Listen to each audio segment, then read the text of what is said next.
Hi, so in this video I'm going to be sort of bringing some information forth because I'm currently reading this book which is by Raymond Breton, and it's called Different Gods. And this one is like, you know, within the sociology and the immigration studies, and like I have written down in a document here some sort of points that I want to bring to you, and just, you know, for some informational sort of reflective kind of you know, aspects or whatever. So all these points and stuff that I have written down, they are not based on this book, because I have only read approximately less than half of this book, maybe 1/3. So, but I have, like, currently in what I'm sort of studying and so forth, this is kind of coming forth, you know, in some of the things that I'm going over. And I think it's quite interesting, you know, because since I am in Sweden, and I am from Sweden, I'm born in Sweden, and also I am, you know, wearing this hijab, I am actually approached with quite a lot of different assumptions, you know, in this society, you know. And this is actually related to the fact that in Sweden currently there is this ethnification going on of Muslims, you know, that Muslims are becoming like a group that are perceived to be homogeneous and to have the same ethnicity, and it's like Muslims as a group is transformed into being like an ethnificated group, you know. And yet both Christianity and like Muslims and Islam as religions are very heterogeneous when it comes to the members, you know, who are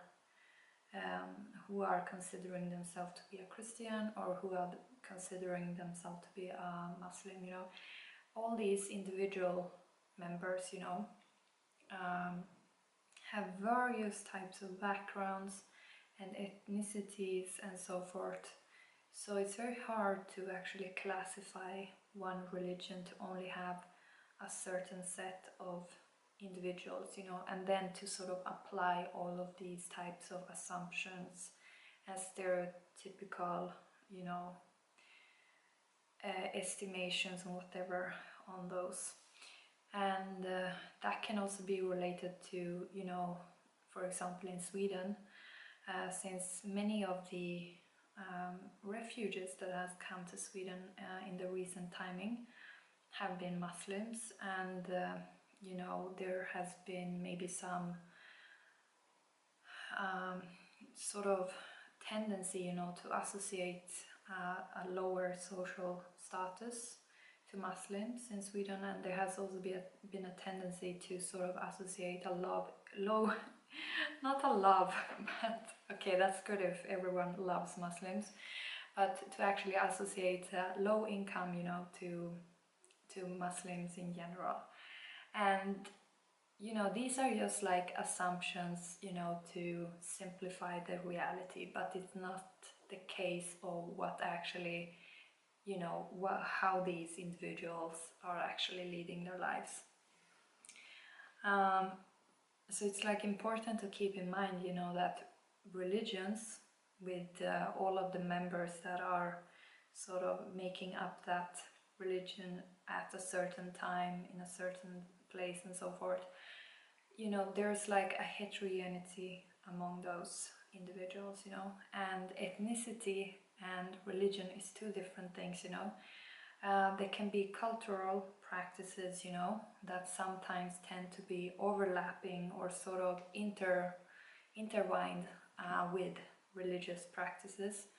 But what happens in the context of for example, in West European countries and in North America,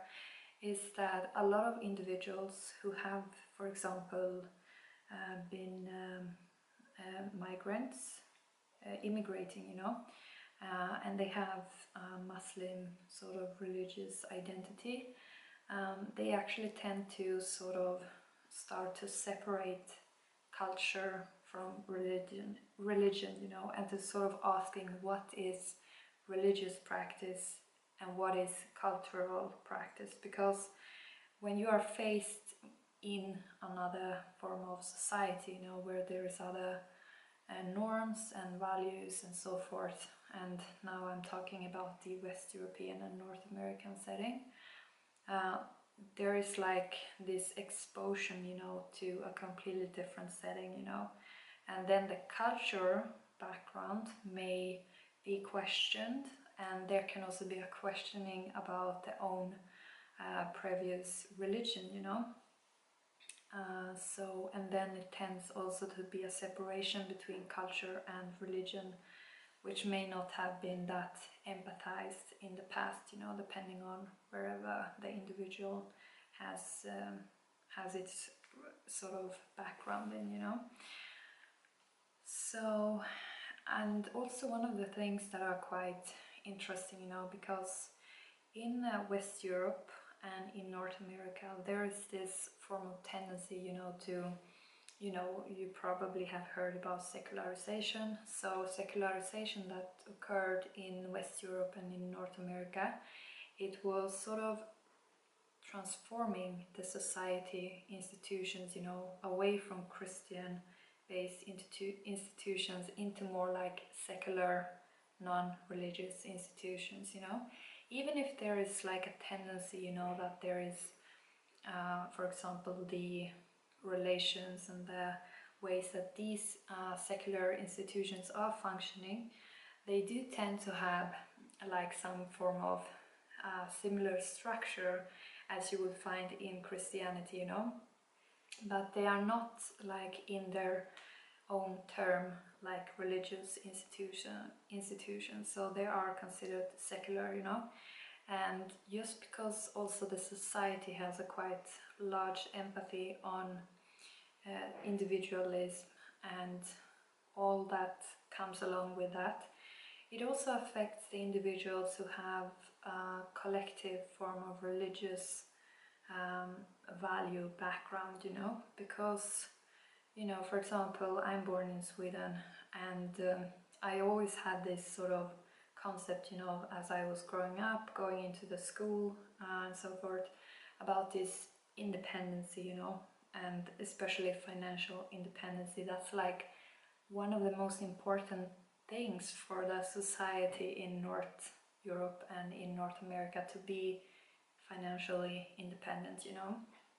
And also in these societies you are like presented a set of options, you know, and it's perceived that the individual is supposed to take the choice between the given options, you know. And for some other societies there might already be more or less, you know, one option. This is how it is, or this is what you have in front of you, take it or leave it. Or it might even be that you have even more autonomy, like, I don't know if that is how you say it in English, but that you actually have more options, you know, that you actually can adapt, because the society itself is not presenting like structured options in front of you that you have to take choice between, you know. So it can be like one or another way, you know. But it can be sort of a challenge, you know, in this perspective of this form of individualized values and stuff, you know, because it also tends to make the religion and the religious practice or belief and so forth also more individualized, and also it tends to be becoming more privatized, because in the public sort of sphere, in the society in North Europe and like Western Europe and North America, there is not so much space to actually have this form of religious expression, you know. There is quite restricted, sort of norms and values that are, how you should behave in certain settings and so forth. But I mean, nevertheless, you can still, of course, practice religion, even if it might be more, considered to be something that is a private thing, But it's also very hard, to distinguish between private and public, because, when it comes to spaces like rooms and stuff, of course you can sort of say that this space is private and this one is a public space. But individuals are crossing between these spaces, and individuals are neither private or public, you are like, moving yourself in between these spaces, and you're bringing with you all that you have in the private into the public, but you're choosing more or less what you can sort of expose or whatever, or how you adapting to those settings. So I'm just gonna have a look in this document what I have written here, So yeah, it tend to be like, that these religious institutions, they're losing their form of power or their influence over individuals' lives, because individuals turning to other forms of venues and stuff, like how they can practice their religion and how they can go about, and also because they are given these moral systems in other forms of settings in the society, and in their professional lives and in the work, like in the work and the educational spaces and so forth. So it can be that religion is sort of turning into like a meaner form of reference in, with just like any other reference that an individual have available, such as, what you're getting from education and work life and different forms of context that you may take part in the society, So yeah, it's just, quite interesting, how these things are coming about, because in one way you have this form of ethnification of Muslims, and it's quite a lot just due to that, the society has this form of individualized aim, and it's quite a lot of discussion about like how you are expressing your religiousness, if you are like wearing something that is looking religious, or having a religious meaning, and so forth, or intention and so forth. But it's still quite hard, in this form of sociology to actually say what is religious and what is not. Like, how can some other person go and say that, okay, this is, you're doing this because of religion? Because if you haven't spoken with the individual, it's very hard to say anything, or to make assumptions, but yet this is sort of happening with this form of ethnification, and that's very problematic, because, for example, Islam is meant to be like universal religion, it's meant to be something that individuals can turn to as a religion over time and in any form of setting, while ethnicity maybe is more bound to a specific place and to a specific set of individuals, so, and that can sort of be more or less shifted over time. So it's quite important to consider like how we are practicing, also religion in, in the society, and because I know that a lot of people also, whether you're getting moral values and stuff based on, what the law system in the society is, and also what you're sort of learning in the school and the academics and work and your social forms of settings. But religion can still have quite, significant impact, you know, over individuals' lives. But I find that a lot of these sociological sciences and like researchers currently, they're going about and sort of trying to explain why individuals are seeking religion, you know, why are they seeking religion and why are they trying to express it and why are they trying to expose their religious identity in their daily life, you know, in a public space. And I mean, I think when it comes to what we're choosing to express as ourselves in a public space, we also have to consider that, you know, religion might be important for some people. Some other individuals, they may have other subcultures that are very important for their identity, and they're choosing to express it maybe through, you know, having tattoos or having certain set of clothes and so forth. And that's also like that's also a form of, you know, expression that could be considered something to not show in the public, you know, when it just comes to the appearance situation, you know, because it can also stand for different values and norms and whatever, you know, that person is carrying, you know. So I think that sometimes this whole religious privatization thing, it just goes a bit too far, because when you're looking at what is the root of religion, you know, it has to do with a higher power, you know, it has to do with something that is beyond the human. And I think that can no one regulate, you know, there's no law system in the society, in any society, you know, that really can regulate what is beyond human experience, you know. So I don't know how they're going to regulate it, you know, because it's not gonna be possible, you know. So hence I feel like, you know, if you try to regulate religious groups, you know, then I think it's also important to look at subcultures and stuff and see, okay, well, there might be some attitudes and values and stuff that may not be aligned with the society goal or whatever, but they are neither or less there and they are present among these people. And for example, in Sweden, it is a free, it's a society that holds this, you know, you are allowed to have different opinions and you are allowed to have different values and stuff. And of course that may affect the actions that different individuals take.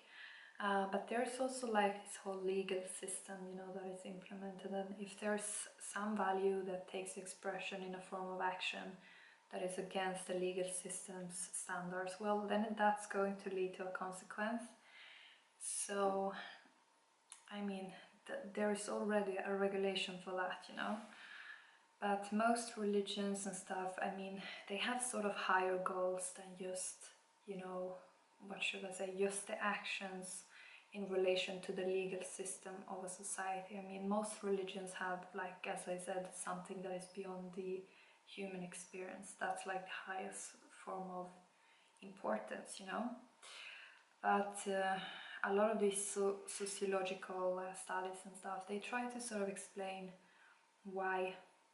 individuals choosing religion, you know. Because in a society where there is like pluralistic you know, ways of lifestyles and stuff, it's like still interesting, you know, to understand why are individuals choosing this or that over something else, you know.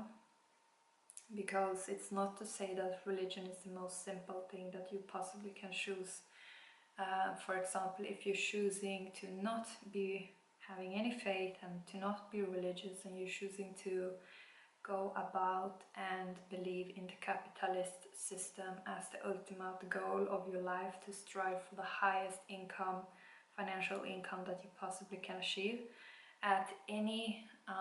expense, like it doesn't matter what that's going to cost you, well, that's also like a form of belief, you know, or like almost like a religion, you know. If that's the only thing that you're believing in and going about and achieving. So that's like why these forms of, you know, why is an individual choosing this or that, kind of interesting. When there is so many options presented, you know. But I mean, not everyone is focused on this materialism, you know, and achieving materialism, because even if you would have the goal of sort of achieving quite high material or like financial, monetary forms of goals, that's going to come at an expense, you know, of something else in the meantime when you sort of acquiring that wealth. And if you're having sort of a goal of using that wealth to something that is a good cause, for example, you know, bringing in some good positive changes in some other society, you know, well, the expenses that you maybe caused during the time you accumulated that wealth maybe had very negative effects on another society. So then what is the actual, what is the, you know, result if you know, it's going to sort of cancel out the positive effects from even achieving that wealth. So I have to stop this video here, and I'm gonna do a part 2 because I still have quite a lot of things I want to just, you know, mention.